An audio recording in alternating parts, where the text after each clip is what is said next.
So you're just getting into airbrushing and you don't know how much to spend on an airbrush? Well, this video is going to help you out. Let's get into it right now. So I'm sure that you've seen these cheap under $20 airbrushes available on Amazon. They're either anodized in this red or other colors. The trigger action on them is fairly stiff. They haven't got many bells and whistles and the build quality isn't great. Now that I've got some paint in the brush, you can see it does spray. It's not fantastic.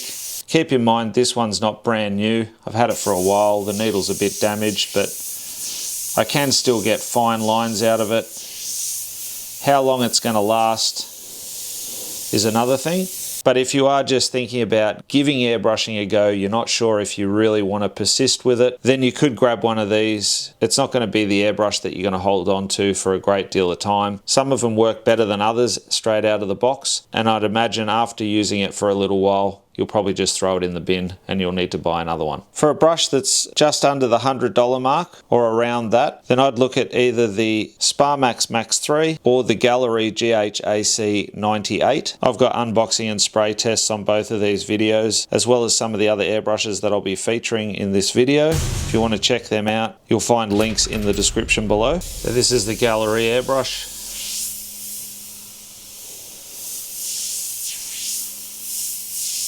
Super smooth, can do fine lines as well as broad spray.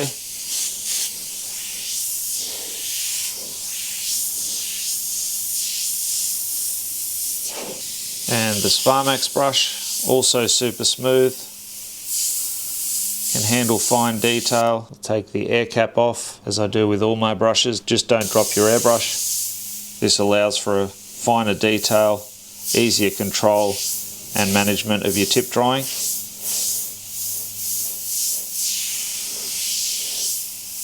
You'll see both of them very similar in performance.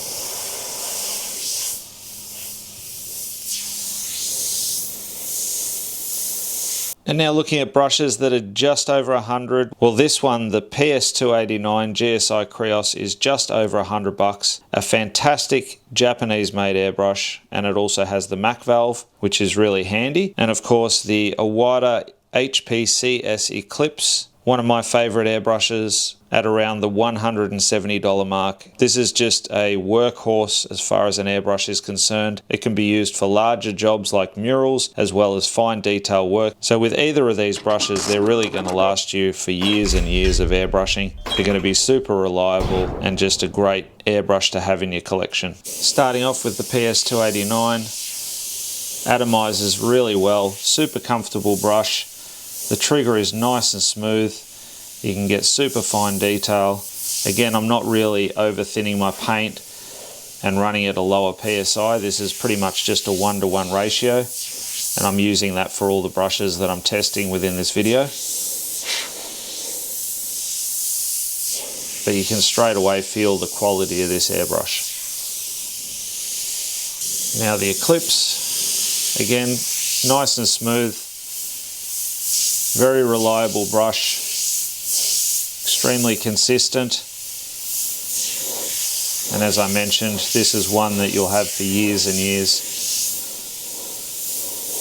and it'll do pretty much all sorts of jobs, large jobs as well as fine detail work if you overthin your paint and reduce your PSI.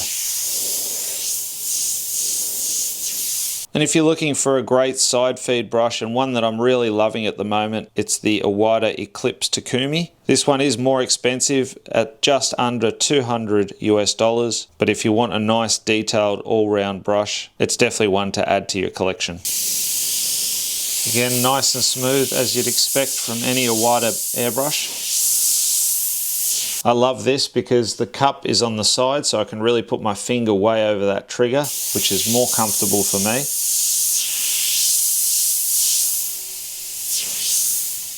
This brush can also go nice and fine.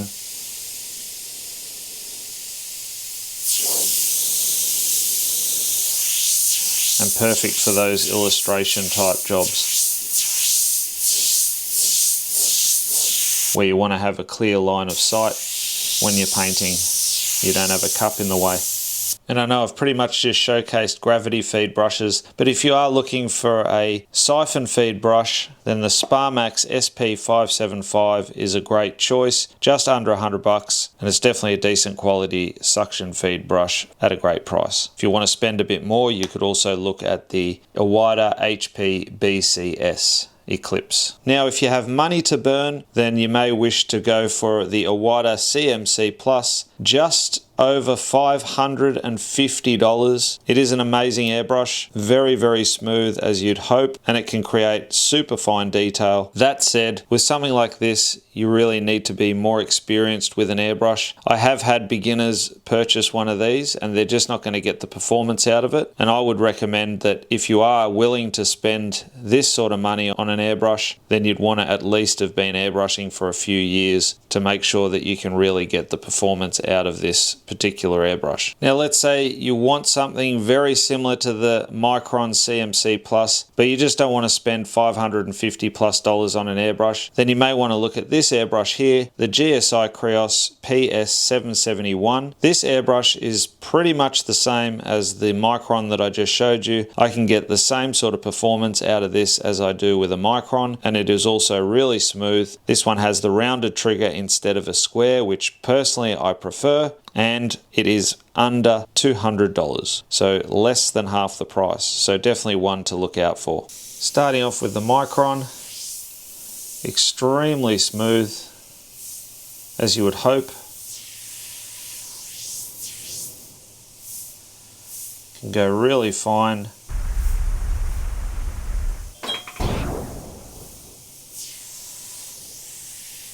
And an airbrush that you could spend hours airbrushing with, and you're not going to get that sort of finger fatigue.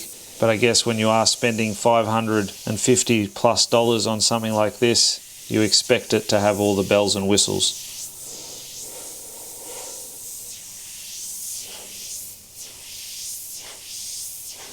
And the PS771, as you can see, performs equally as well. In some aspects, I actually prefer this brush.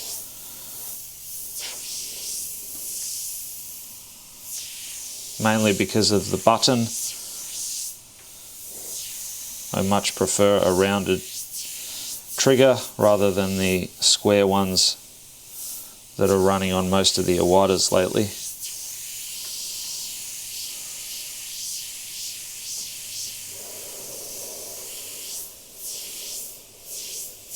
As you can see from these demos, I could pretty much do the same sort of thing with a less than $20 airbrush right up to the $550 airbrush. And just spend as much as you're willing to spend. Don't go crazy, especially when you're just starting out. You won't have that sort of control straight away, so it takes time to get better with the airbrush, and then that way the higher end brushes, you'll be able to get the performance out of them. It just comes down to your control over the airbrush, not necessarily how much you spend.